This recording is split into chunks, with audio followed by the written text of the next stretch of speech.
Ito, mayroong post na video pinost ni BOBPX tungkol kay Attorney Claire Castro. Nako, sa kanyang press ko nakakaawa, nakakaya. Lumalabas na kulang siya sa kaalaman. Maling-mali ang kanyang sagot sa question ng media. Tungkol ito sa tinatanong ng Executive Order number 74. Hindi niya alam, tinanong niya sa katabi niya. Hindi rin, mali yung sagot ng katabi niya. Kaya sumagot siya, mali. Okay, pakinggan natin. Mga katanungan.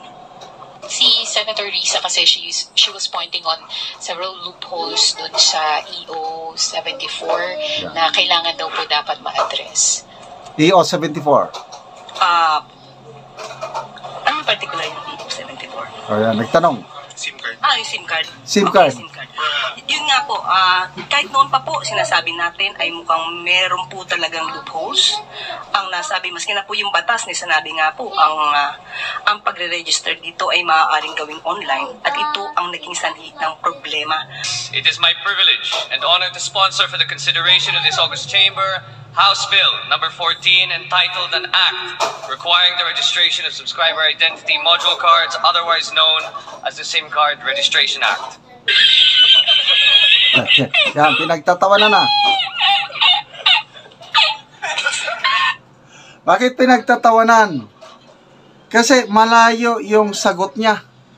Executive Order number 74 ang sagot ng katabi niya, hindi rin alam, SIM card registration daw. Ang Executive Order number 74, ako, ni-research ko na lang dito sa Google. On November 5, 2024, the President of the Philippines issued Executive Order number 74, an immediate ban on Philippine offshore gaming, internet gaming, and other offshore gaming operations in the Philippines and for other purposes. Ang layo. Ang layo ng sagot. Okay, Executive Order number 74 establishes the country's team approach in development policy in the Philippines with government officers and personnel acting as one team led by the yan na. Kaya pinagtatawanan. Magbasa tayo sa mga comments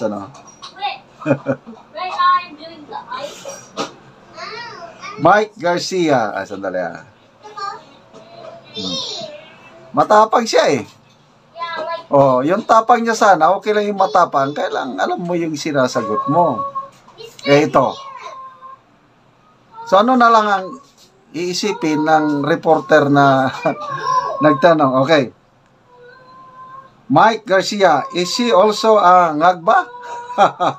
Sabi niya. Jomar Alcobendas, parang light version naman ito ng pagka-attorney. Parang marites lang sa kanto na na-hire. J-Boy Pogna, mas masisira na naman na dignidad. Lahat ng napasama kay Marcos nasisira. Siyang Rekoy, inutil ka din. Boses ng Laor, ha, parang ako lang, bobo sa abbreviation. Nasim Pakal, parang hindi magtatagal si attorney. Si Gadon na ilagay nyo na lang para makaleche-leche na. Si Gadon na lang daw. Semblance Sopronio Lumangtad, wala ka palang alam, handa na daw siya. O di ba? Handa na akong sumagot sa inyong katanungan. Ako, naging spokesman din ako sa Northern Mindanao, Caraga Region, Davao Region. May mga tanong talaga na hindi lahat masasagot. At ang ginagawa ko lang, I'm sorry, I don't have the answer. Ganun lang, hindi ko alam yan. Pwede ba bigyan mo ako ng few minutes or hours? At sasagutin kaya magtatanong muna ako? ganun. So, di ligtas dahil inamin ko, hindi ko alam. Siya, hindi nga niya alam, hindi naman niya sinabi. Katabi niya, ano yung Executive Order 74? SIM card yan, ma'am. SIM card. Ang layo. Okay, very entertaining talaga itong si Attorney Claire Castro. Kaya pabayaan lang natin. Malingaw na lang tayo, malingaw sa Bisaya. Mag-enjoy na lang tayo sa kanyang mga birada. Duty dedikasyon ang sigbin ni BBM. Jonalito Ilosorio, unang tanong pa lang, nga, akala mo matalino, hehehe. Reynold Orica, nauna bibig kaysa sa utak. Michael Evangelista, handa na nga. Handa na akong sumagot sa inyong katanungan. Pati nga yung tungkol sa gold reserve, kulang din siya ng kaalaman. Makikita mo yung pagsagot niya, may pagkabardagulan talaga. May style siya na ilihis niya yung ano. Kung hindi niya kayang sagutin yung question, ilihis niya. Iba ang sasabihin niya. Bibirada na siya. Sabi ko, wow, galing ito Malayong malayo siya kay Attorney Trixie Angeles at kay Attorney Vic Rodriguez. Attorney Vic Rodriguez, spokesman ng BBM or unit team nung kampanya. Ang galing sumagot si Attorney Vic. Yung full of honesty, sincerity, ano lang siya. There is wisdom sa pagsagot. Dito kay Attorney Claire, I'm sorry, hinahangaan ko ito noon. Nung hindi pa siya Yosek, nanonood ako sa kanyang vlog, yung Batas at with Attorney Claire. Nanonood ako.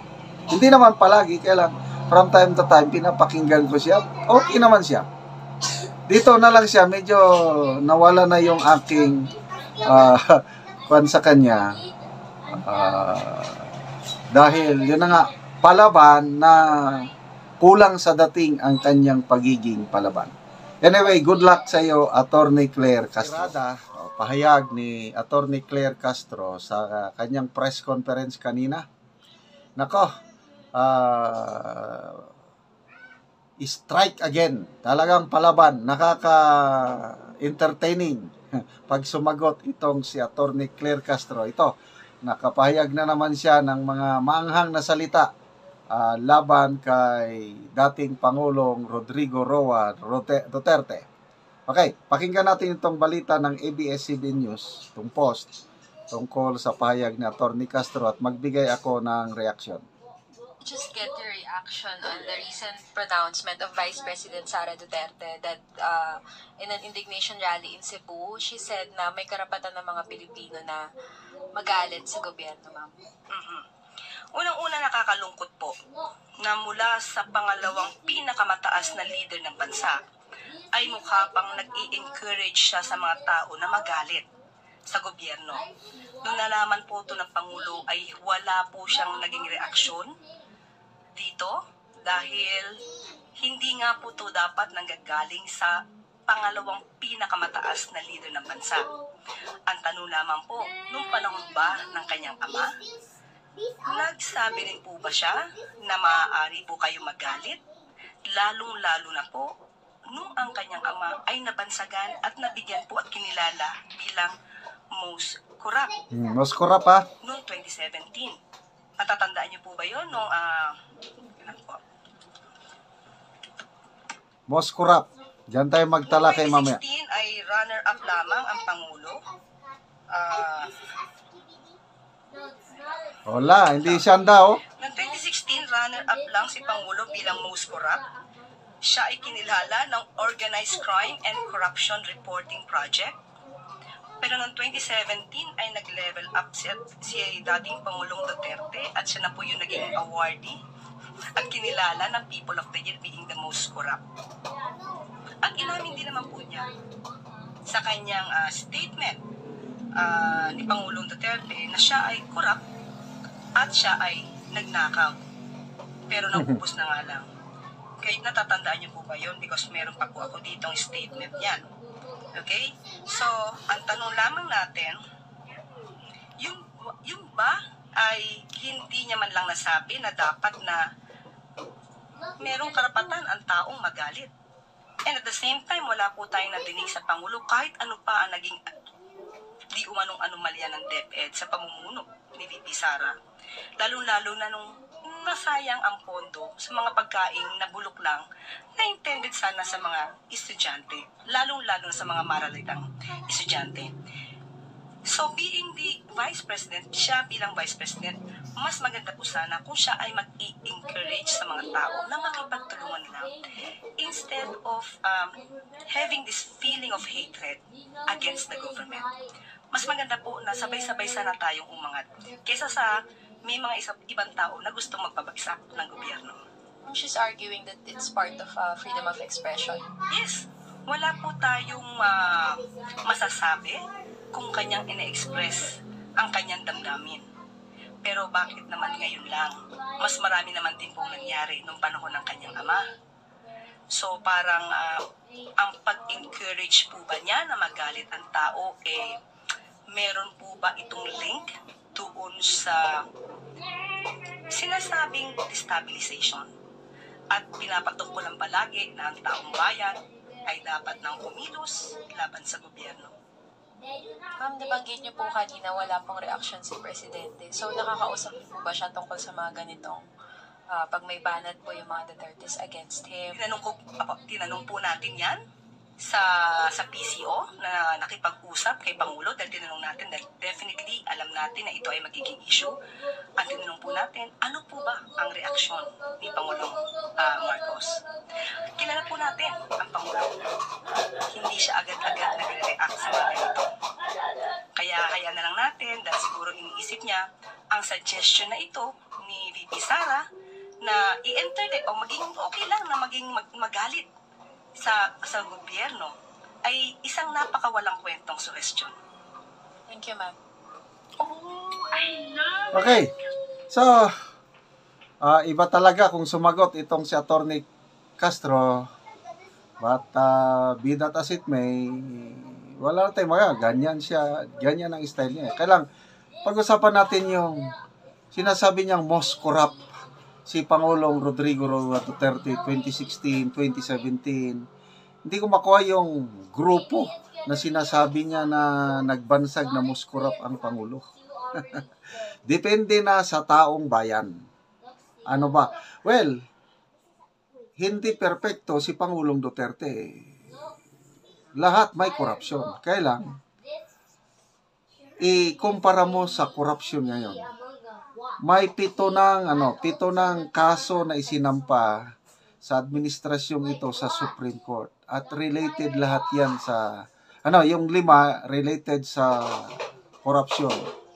PhilHealth, budget. Panahon ni Duterte, hindi man siya santo. Kailang ako, naranasan ko yung build niya. Yung aming farm sa bundok, sa Mindanao. Napakahirap magpunta doon sa farm dahil lubak-lubak ang kalsada. Pag upo ng isang Duterte, na simento lahat. Hindi ko yan makakalimutan. Then marami pa siyang ginawa na nakatulong sa bansa na to me, hindi man siya perpekto, kailang malayo na mas maganda ang performance ng dating Pangulong Rodrigo Roa Duterte kumpara sa ngayon. Kaliwat kanan ang mga reklamo ng taong bayan. Kaya nga, may karapatan ng taong bayan magalit. So, paano sila magalit? Doon na lang sa laugh emoji sa Facebook page ng Pangulo. Doon na lang nila inilalabas yung kanilang galit sa pangyayari sa gobyerno. Tapos, tinanggal pa nila yung yung total. Hindi mo na malaman kung iilan na yung number. Hindi katulad noon, aabot ng 700,000 hanggang 1 million. Natakot sila. Wala na, binago na nila yung format. Doon na. So, bahala na tayo, tayong bayan. Ikumpara kung sino ang mas corrupt. PRRD ba o itong administrasyong ito?